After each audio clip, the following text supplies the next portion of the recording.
Kumusta mga bata? Ngayon sa ating kwento, muli ay meron akong ipapakilala sa inyo, si Langgam at si Tipaklong. Hindi ba kayo nagtataka sa tuwing makakakita kayo ng mga langgam ay lagi silang may daladalang pagkain na inuuwi nila sa kanilang bahay? Sa kwentong ito ay mauunawaan ninyo kung bakit gano'n na lamang ang ginagawa ng mga langgam.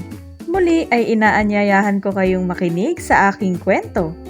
Ngunit bago ang lahat, tayo na't kumanta. Maupo at maghanda, oras na ng kwentuhan. Ang tenga at ang mata ay ating buksan. Oras na ng kwentuhan, kwentuhan, kwentuhan. Oras na ng kwentuhan, handa na akong makinig. Oras na ng kwentuhan, kwentuhan, kwentuhan.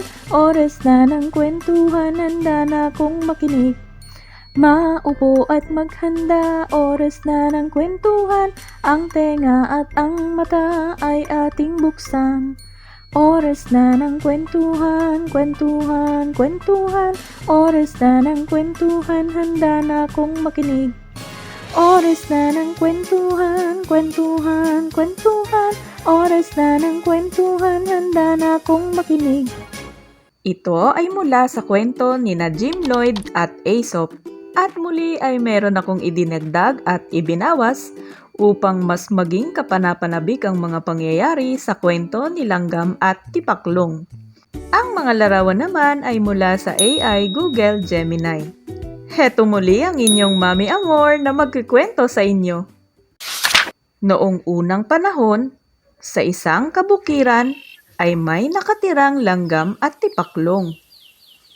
Si Langgam ay tunay na napakasipag. Sa panahon ng tag-araw ay nag-iipon siya ng pagkain. Araw-araw ay nakakaipon siya ng mga butil ng bigas at mga piraso ng mais na dinadala niya sa pag-uwi niya sa kanyang bahay. Si Tipaklong naman ay wala nang ginawa kundi ang sumayaw ng sumayaw at kumanta buong maghapon. Walang palya sa pagkanta at pagsayaw si Tipaklong. Isang umaga, kay ganda ng pagsikat ng araw.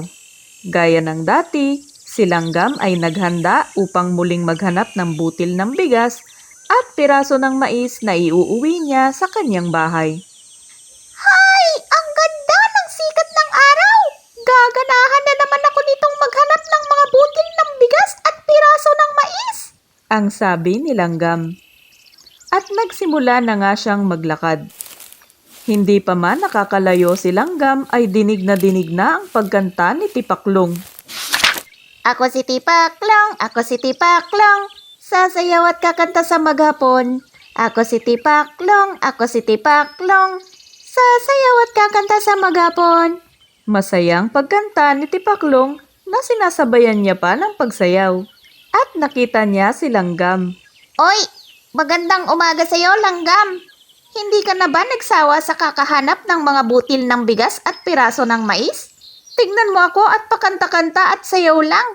Bakit hindi mo na lang ako samahan? Ang sabi ni Tipaklong. Magandang umaga din naman sa iyo, Tipaklong. Salamat sa anyaya. Ngunit mas gusto kong paglaanan ng panahon ang paghahanap ng butil ng bigas at piraso ng mais kesa ang kumanta at sumayaw. Ang sagot naman ni Langgam. Hindi kasi habang panahon ay makararanas tayo ng tag-araw. Darating din ang panahon ng tag-ulan, kaya't dapat ay nag-iipon tayo ng makakain para sa araw na iyon. Ang habol pa na sabi ni Langgam. Paano, Tipaklong? May iwan na kita riyan. Pagpapaalam ni Langgam. Paalam, Langgam. Sana'y maging masaya ka sa iyong paghahanap ng butil ng bigas at piraso ng mais. Sagot naman ni Tipaklong. At muli ay nagsimulang kumanta si Tipaklong. Ako si Tipaklong, ako si Tipaklong. Naiiling na lamang si Langgam habang naglalakad papalayo kay Tipaklong. Hay naku, Tipaklong! Kailan mo kaya mauunawaan na hindi palaging panahon ng tag-araw? Lumipas ang maraming araw at dumating na nga ang panahon ng tag-ulan. Ulan sa umaga, sa tanghali at hanggang sa gumabi na ay umuulan pa din. Walang tigil ang pag-ulan, kukulog, kikidlat at kay lakas ng hangin.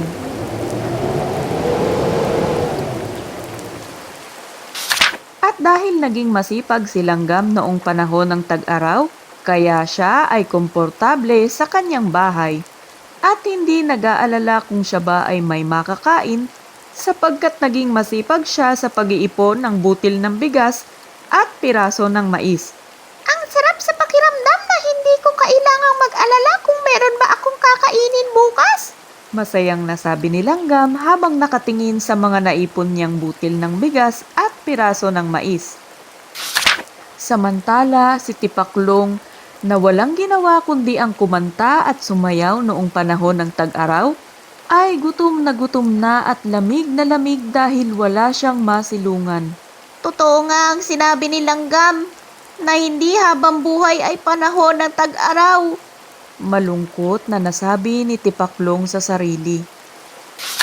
Sinubukan niyang magtungo sa bahay ni Langgam upang humingi ng tulong at mahinang kumatok sa pinto ng bahay ni Langgam. Tok, tok, tok. Nahihiya siya dahil hindi siya nakinig sa mga sinabi ni Langgam noon sa kanya. Tumalikod na siya at aalis na sana nang marinig niyang bumukas ang pinto. Tipaklong, anong ginagawa mo riyan? Kay lakas ng ulan. Halika at pumasok sa aking bahay nang ikaw ay mainitan. Anyaya ni Langgam kay Tipaklong. Salamat, Langgam. Ang sabi ni Tipaklong habang nahihiya pa din kay Langgam. Ikinuha ni Langgam ng pamuna si Tipaklong at saka binigyan ng makakain. Maraming salamat, Langgam. Ngayon ay alam ko na, hindi sa lahat ng panahon ay dapat magsaya. Kung sana ay nagsipag ako sa pag-iipon ng mga butil ng bigas at piraso ng mais tulad mo, di sana'y hindi ganito ang sinapit ko. Pag-amin ni Tipaklong kay Langgam. Masaya ako na nauunawaan mo na ang kahalagahan ng pag-iipon ng makakain tuwing panahon ng tag-araw. Para kapag dumating ang panahon ng tag-ulan, ay mayroon kang kakainin. Ang sabi ni Langgam.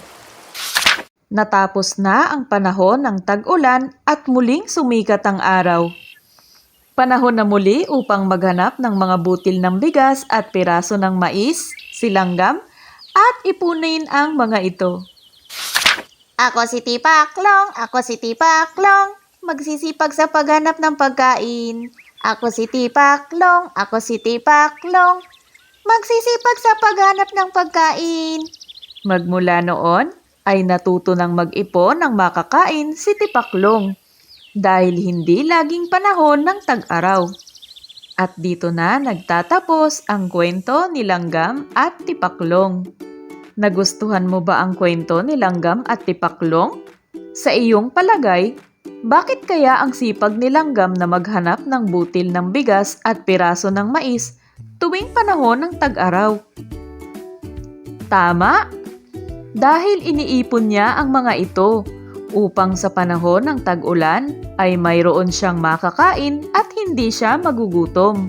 Kung ikaw si Langgam, tutulungan mo rin ba si Tipaklong kung siya ay makita mong gutom na at nilalamig dahil sa ulan? O hahayaan mo na lamang siya?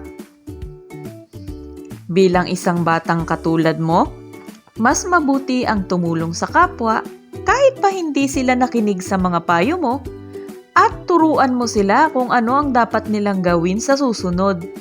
Dahil sa kwentong ating binasa, ay natuto si Tipaklong sa kanyang naging pagkakamali.